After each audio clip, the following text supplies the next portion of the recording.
princess. He had mystic powers and this and that. And so there was an important little event in Mahabharata prior to the war, because by the time the war happened, he's a young man. The ashram where Sati's father resided is in the Haridwar area, and when Sati went to attend a big yajna that her father was arranging, Daksha, he insulted her, and she insulted Lord Shiva, and she decided, my only connection with you is this body. I'm going to give up the body, and she sat in mystic trance and immolated her body. It's a very shocking event. It had consequences too. But the place that one can visit, virtually, there's some photographs of places where this event occurred. And it's in Haridwar.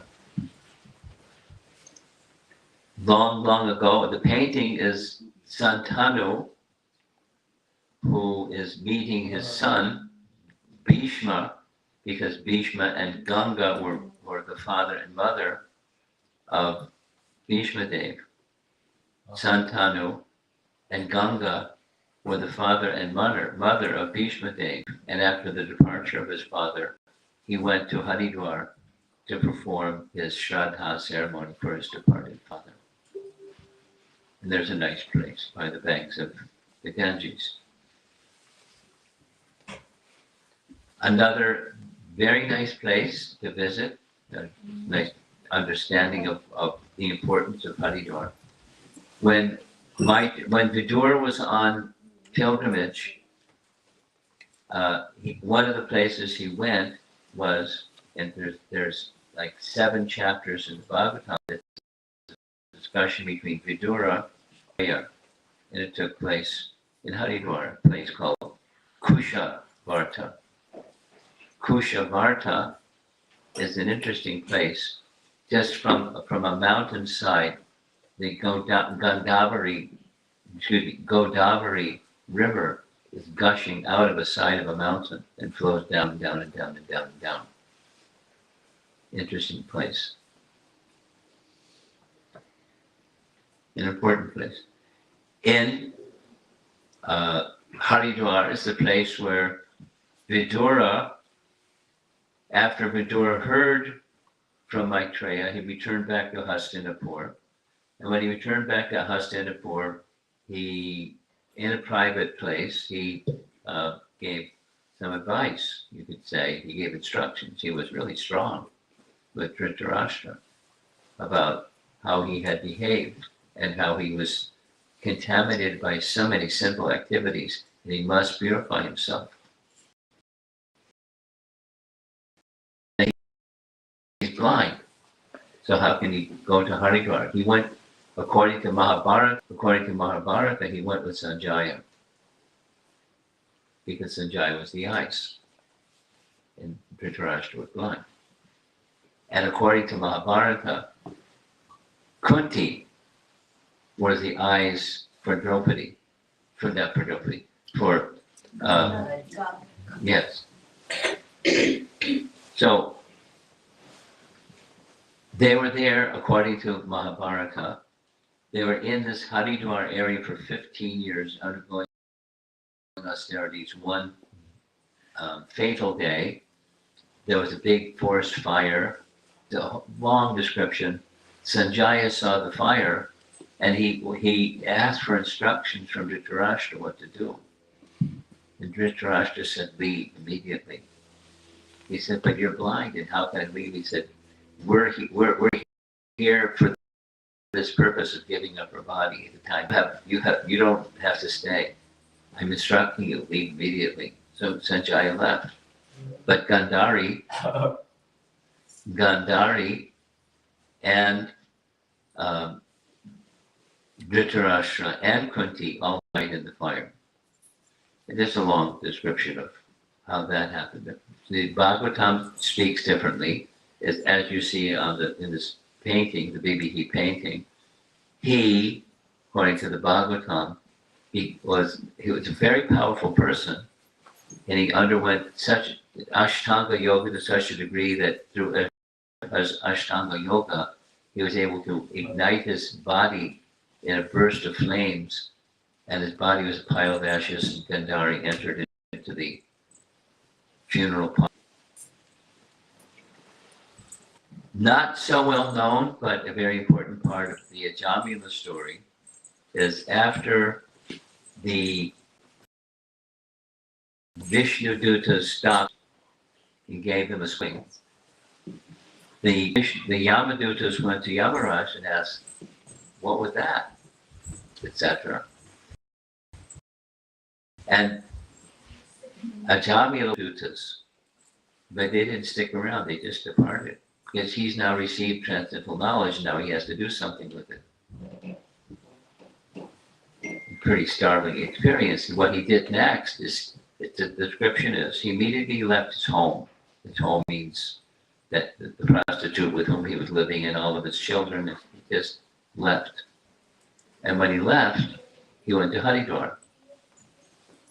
And when he went to Haridwar, he took association of a Vishnu temple in Haridwar, and there he engaged himself vigorously in the performance of bhakti yoga and so forth and so on. And thinking of the Lord's transcendental form, that moment came when his actual death, the Vishnu Dutas came on this, as you see in the painting, a Vaikuntha Vimana.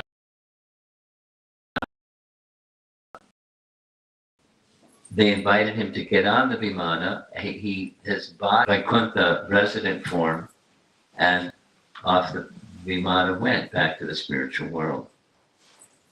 So that's it. All of this little episode happened right there in Haridwar. There's a lot. Haridwar is an important place. Here's another importance. We mentioned it, so here's a little bit more of the story.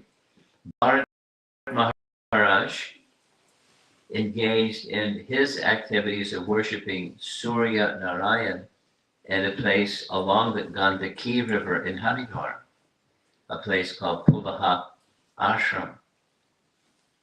And he went all the way to the stage of Bhava Bhakti in Haridwar.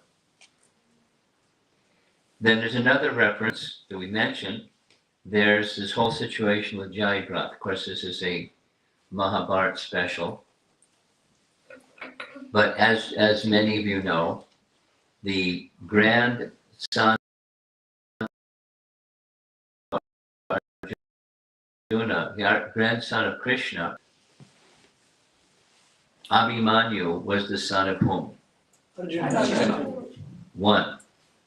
Abhimanyu was the son of Arjuna. And mother? Subhadra. So the son of Krishna, the son of Arjuna and Subhadra was Abhimanyu, and he was powerful, super duper powerful warrior, unstoppable warrior. This lengthy description of, they decided he's so powerful, he's destroying all of our armies. They ganged up on him. 7 generals circled the formation that he couldn't get out. They attacked him.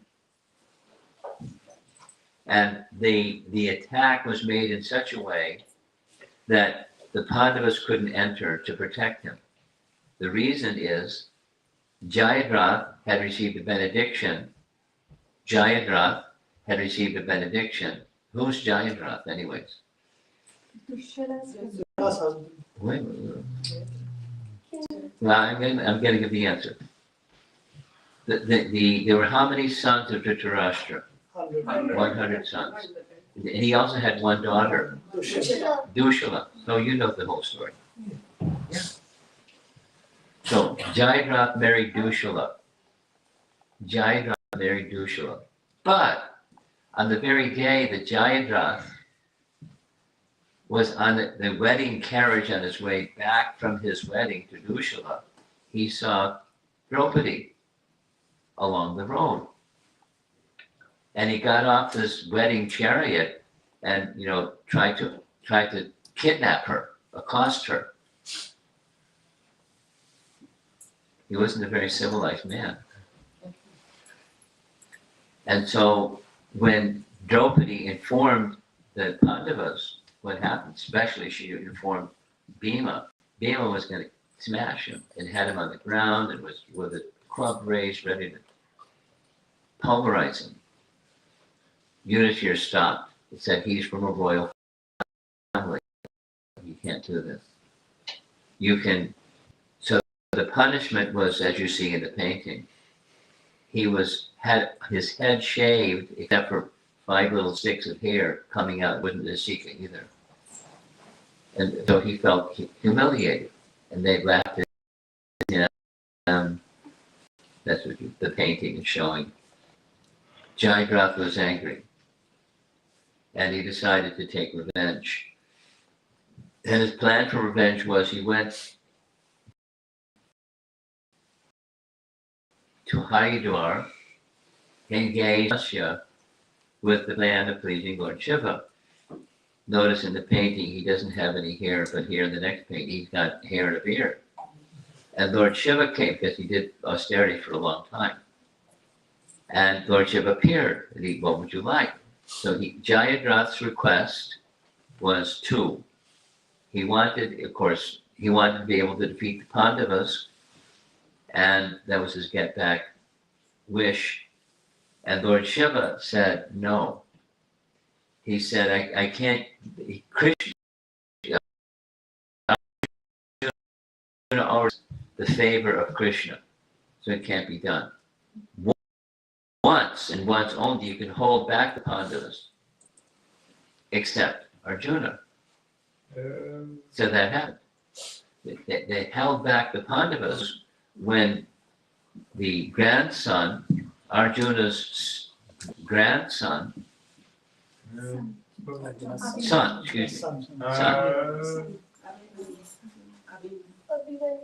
I know. I'm just waiting for the noise in the background to simmer down.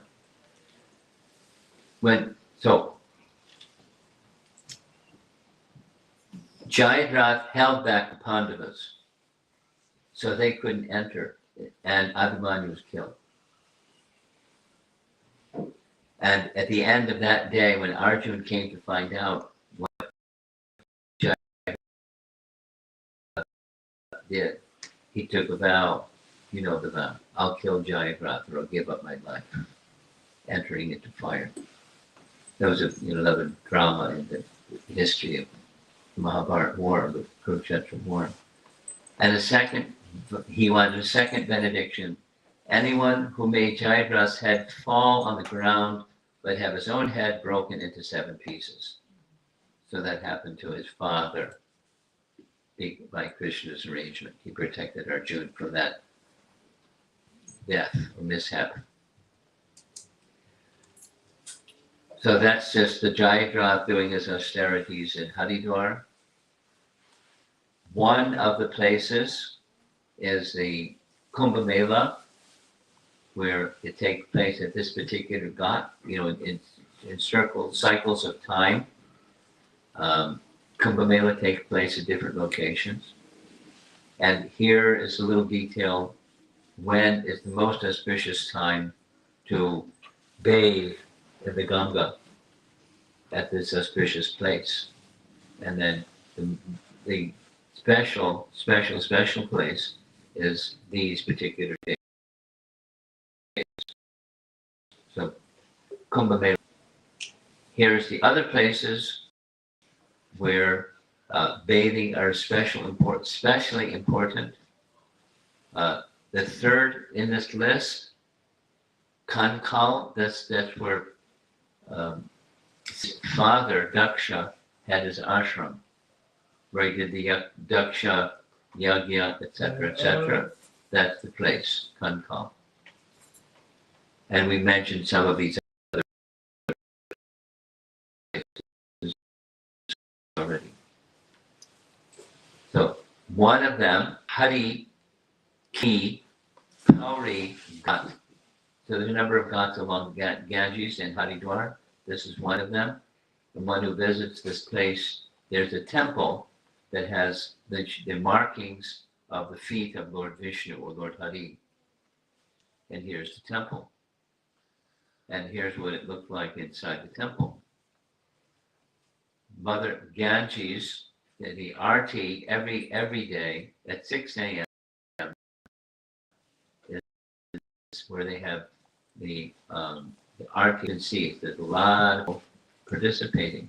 It's a big event. And along in Haridwar, there's other ghats that are particularly celebrated and famous and visited by many pilgrims. Of course, depending upon the time of the year. In this location, one of these ghats is a place where Dattatreya performed austerities for 1,000 years, standing on one leg.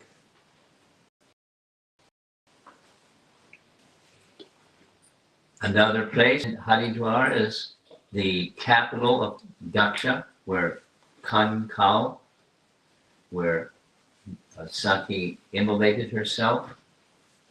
Here's a temple of Lord Shiva, pictured from the outside. And here's the same temple from inside. Inside the temple of Lord Shiva is this deity, Daksheshwara Mahadev. And the legend is this deity, known also as Bholanath, fulfills one's desire pouring water on the Shiva Linga. Sati Kund, this is, they say, the place where Sati immolated herself. She's the daughter of Swayambhu Manu, described in the Bhagavatam, Canto 4. Bhima Goda Kund, it's not one of the ghats, but it's a place along in the Haridwar area. It's said that Bhima pushed his knee heavily into the ground and a big kund was formed. Bhima was very powerful. Mentioned earlier, this is the Saptarishi Ashram and the Sapta Sarovar Ghat, with the 7 sages. He made a request, and the Ganges split into 7 streams just to place them for a place where they were performing their austerities. There's a lot here, huh? Haridwar. Manasa Devi Temple is the place where they say, you see up on the hill, Manasa Devi Temple. I'm going to see the deity shortly. That where the heart and navel of Sati fell. Here's the deity, the 3-faced deity with 8 arms. Remember that? And here's some other photographs. This is the temple where she is situated. This is Pareshwara Temple, Temple of Lord Shiva. And that's on the outside, and this is on the inside. And it's interesting, Shiva Linga, they say the Shiva Linga is made of mercury. Now I don't know how that is, because mercury is liquid. So somehow, deity made of mercury that's not liquid, but it's a solid. Somehow, that's what they say.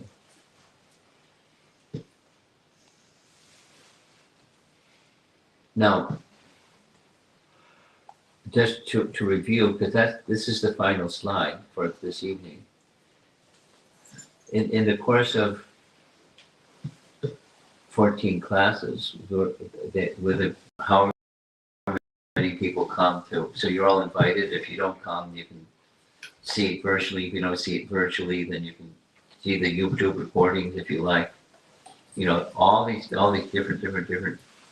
The place where Narayan Rishi appeared and had their ashram. There's many very interesting and important event in our Vaishnava history in this place. So that's our topic for this evening. This is the first class that we'll be having. So you've already seen it. You don't have to see it again unless you want to.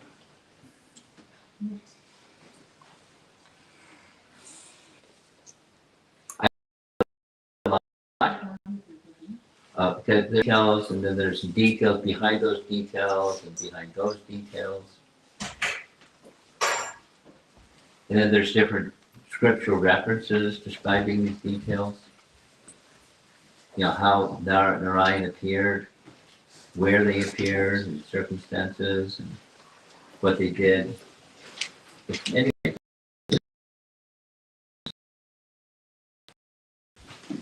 because according to the Bhagavatam and other scriptures, they are the same as Krishna and Arjuna. Nara is the same as Arjuna, and Narayan the same as Krishna. Only, you know, they appeared in two forms, but the way that the texts describing Narayan are found in one entity, or just like entity, rather than Krishna as one entity. But in this case, Narayan are two forms, but described as in singular, as one entity. How intimate was Arjuna in relation to Narayana? It's an interesting topic. It's puzzling, to be sure. So let's see if there's some discussion.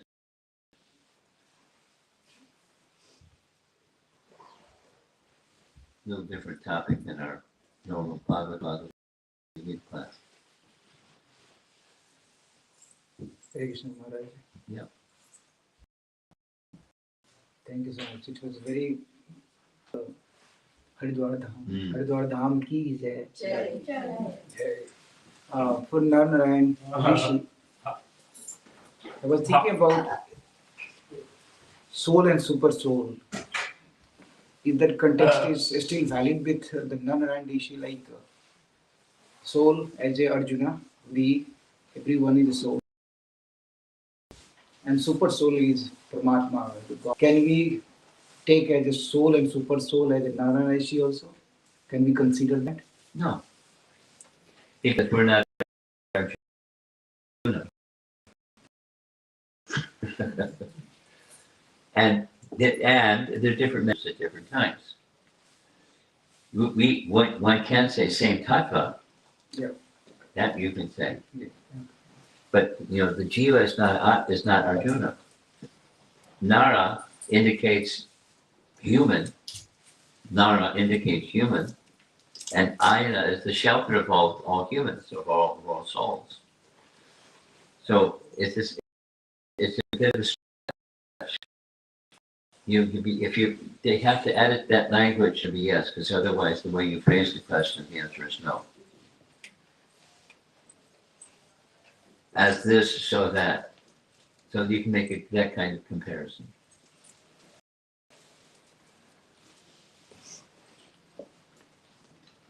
With very carefully, edited language.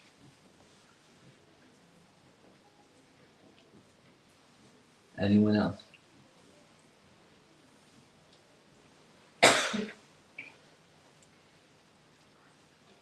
I think the best thing I did today was invite our kirtan singer to lead kirtan before class.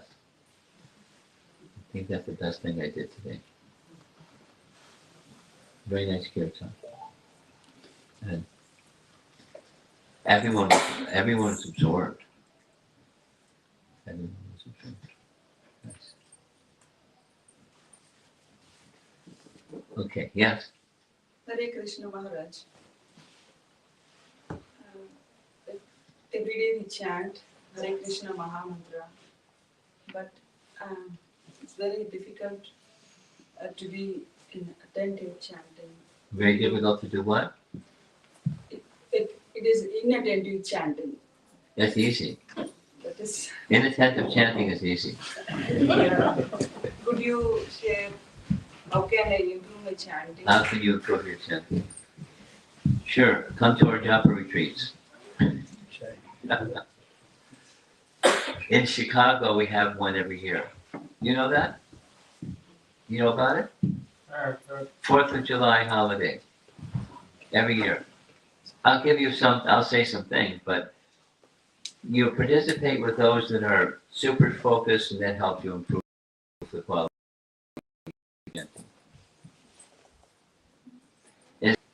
One of those occasions is every year, for some number of years, in Naperville, we have a japa retreat. We call it Festival of the Holy Name. If you come, you can be at one of the kirtan performers. I would need your name so the organizer can. This young, I don't know your name. This young girl that led kirtan. Jyoti. No, the one behind you. The one that led the kirtan. My name? Really? My name? Yeah, Oh, Divya Radharani Devi Dasi. Nitya Radha. Divya Radharani. Divya Radha. Divya Radha. Okay, so if you want, we can invite you to come to the Festival of the Holy Name. And because part of it is japa, but part of it is kirtan. I mean, it's a nice event. So associating with those who are very focused on increasing the quality and quantity of their chanting is a really good way to help improve the quality and quantity. Then there's a nice devotee in Houston who was the temple president. Now someone else is the temple president. He is an older person. So, but now he's just focused on chanting, and he has this japa call. And people that are new people and people that have been chanting for decades and everything in between are part of that call. And it's the same principle, chanting together with others. And it's virtual. But he shared with me recently, and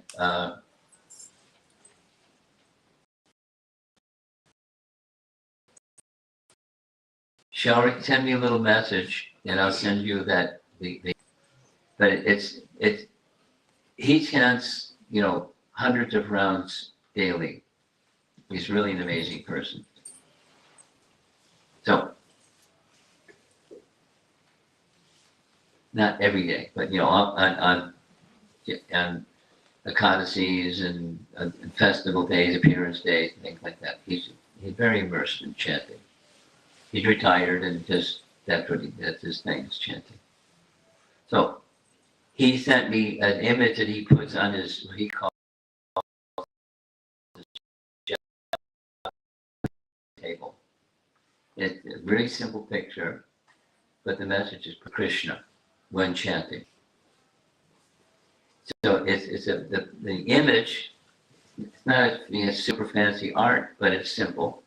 There's Krishna very clearly. He's facing, the viewer of the painting, and he's in a boat.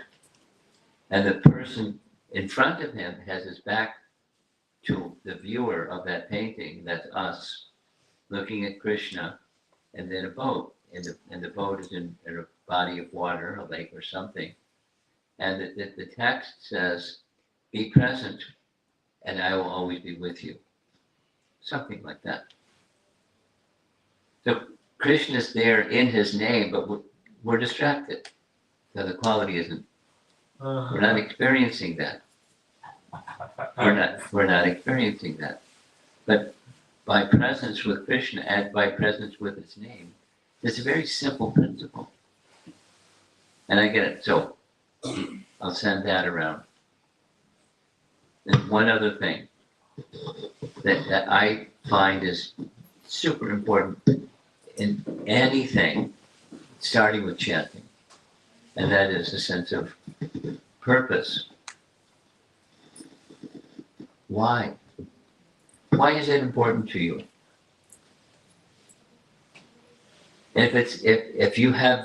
And to the degree that you have a clear answer to that why question, you get the what to do, the how and what answer. Or say it in the opposite. If you don't have a clarity as to the why, the how and the what it may help for a little while, and then it'll fade. And where does your attention go when that purpose fades? The distractions. How many distractions are there? Too many. How to overcome the distraction? How do we have better quality chanting? That's your question. Standard question. Be very clear why you want to have quality chanting. And there's not like a right, but have an answer that's your answer. That moves your heart, moves you. And then the what and the how becomes a piece of cake. Okay? 3 things.